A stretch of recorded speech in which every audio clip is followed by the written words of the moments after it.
I had a client move to Portugal, thinking it was the perfect retirement destination. Sunshine, cheaper living, no snow shovels. What's not to like? Well, 6 months later, they were back in Canada. Why? Because retiring abroad isn't just palm trees and low rent. It comes with trade-offs that sometimes you just don't see coming. It's your favourite Scotsman here again, and today we're diving into the real pros and cons of retiring abroad, plus a few wee surprises you'll want to know before booking that one-way ticket. Let's start with the upside, because let's be honest, there is a lot to like about retiring abroad. First up, the obvious one. Your money is most likely to go further. Housing, groceries, utilities, often half the cost of what you pay here in Canada. I've seen clients move overseas, cut their expenses in half, and still upgrade their lifestyle. And I'm not talking about eating beans on toast every night. I'm talking nicer homes, better food, and more fun. And then there's the weather. Goodbye slush and minus 30 degrees. Hello sunshine and warm evenings. A wee bit of vitamin D can do wonders for your mood and your knees. If you've ever tried shoveling snow with creaky joints, you know exactly what I'm talking about. Now, here's one a lot of people overlook. Taxes. Depending on the country and its tax treaty with Canada, you might actually pay less than you do here. Some countries don't tax Canadian-sourced income at all. And here's a bonus. If you become a non-resident for tax purposes, the usual OAS clawback often disappears. You still need to meet the residency requirements to collect OAS, and if your income abroad is very high, there's still a mechanism to reduce your payments, but for many retirees, that clawback is gone. That said, this isn't a free pass. The CRA will still give you a departure tax standoff, and RRSP or RIF withdrawals abroad will face withholding tax, usually around 15%. So yes, there can be advantages, but you need to know the rules before you pack your bags. So speaking of benefits, how about life slowing down? In many countries, people simply don't run at the same frantic pace we do here. No one's rushing through lunch. It's not because they're late, it's because they choose not to live stressed out. For some retirees, that shift in pace is worth the move on its own. And if you're the adventurous type, this is where retiring abroad really shines. New cultures, foreign foods, exciting places to explore, and the time to finally actually enjoy them. You're not running away from life, you're just designing a better version of it. And then finally, something I call lifestyle arbitrage. Selling your Canadian home could buy you a luxury property overseas and still leave money in the bank. In Canada, downsizing might get you a condo with a view of the parking lot. Abroad, you might be looking at ocean sunrises with a fresh cappuccino every morning. And this is where most people stop planning. But that's a mistake, because the next part can make or break your dream retirement. Now, whether you're picturing that cappuccino on a beach in Portugal or your back deck here in Canada, the planning steps are similar.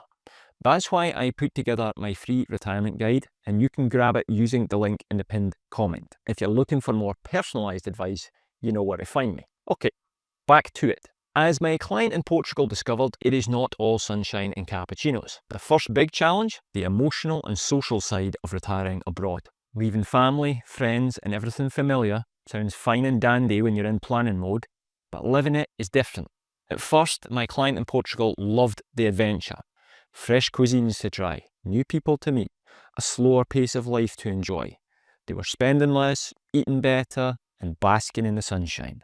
But a lower cost of living doesn't automatically equal a happier life. After a few months, the novelty kind of wore off a bit. The birthdays they missed, the grandkids they only saw on a screen, the inside jokes with friends that no video call could replace. And then there was a language barrier. Ordering a coffee is easy enough, but dealing with doctors, banks or government offices in another language can be exhausting. It's one thing when you're on holiday, it's another when it's your everyday life. The homesickness started creeping in. Once it does, it's hard to shake. Then came the real turning point, a health scare. Canada's system isn't perfect, but it's familiar. In Portugal, as legal residents, they had access to the public system, which is heavily subsidised, but that's not always the case, depending on where you move. And it came with the added stress of navigating it all in a second language. Beyond healthcare, one of the biggest surprises for many retirees is how currency swings can impact their budget. If your retirement income is in Canadian dollars, but your spending is in another currency, a weak loonie can make your cheap country suddenly feel a lot less affordable. And if you think that's frustrating, wait until you try to move your own money and your bank says no. This one surprises a lot of people. Some Canadian banks make it unnecessarily hard to move your money around once you're a non-resident. You might face extra paperwork, frustrating delays and higher fees. And some banks, they just won't touch you at all once you've left the country. For a client moving to Italy and another moving to Malaysia, both ran into banks that flat out refused to deal with them once they changed their residency. In both cases though, we found solutions and got their money moved. If you don't set this up before you leave, you could end up with your retirement savings stuck in limbo when you need them.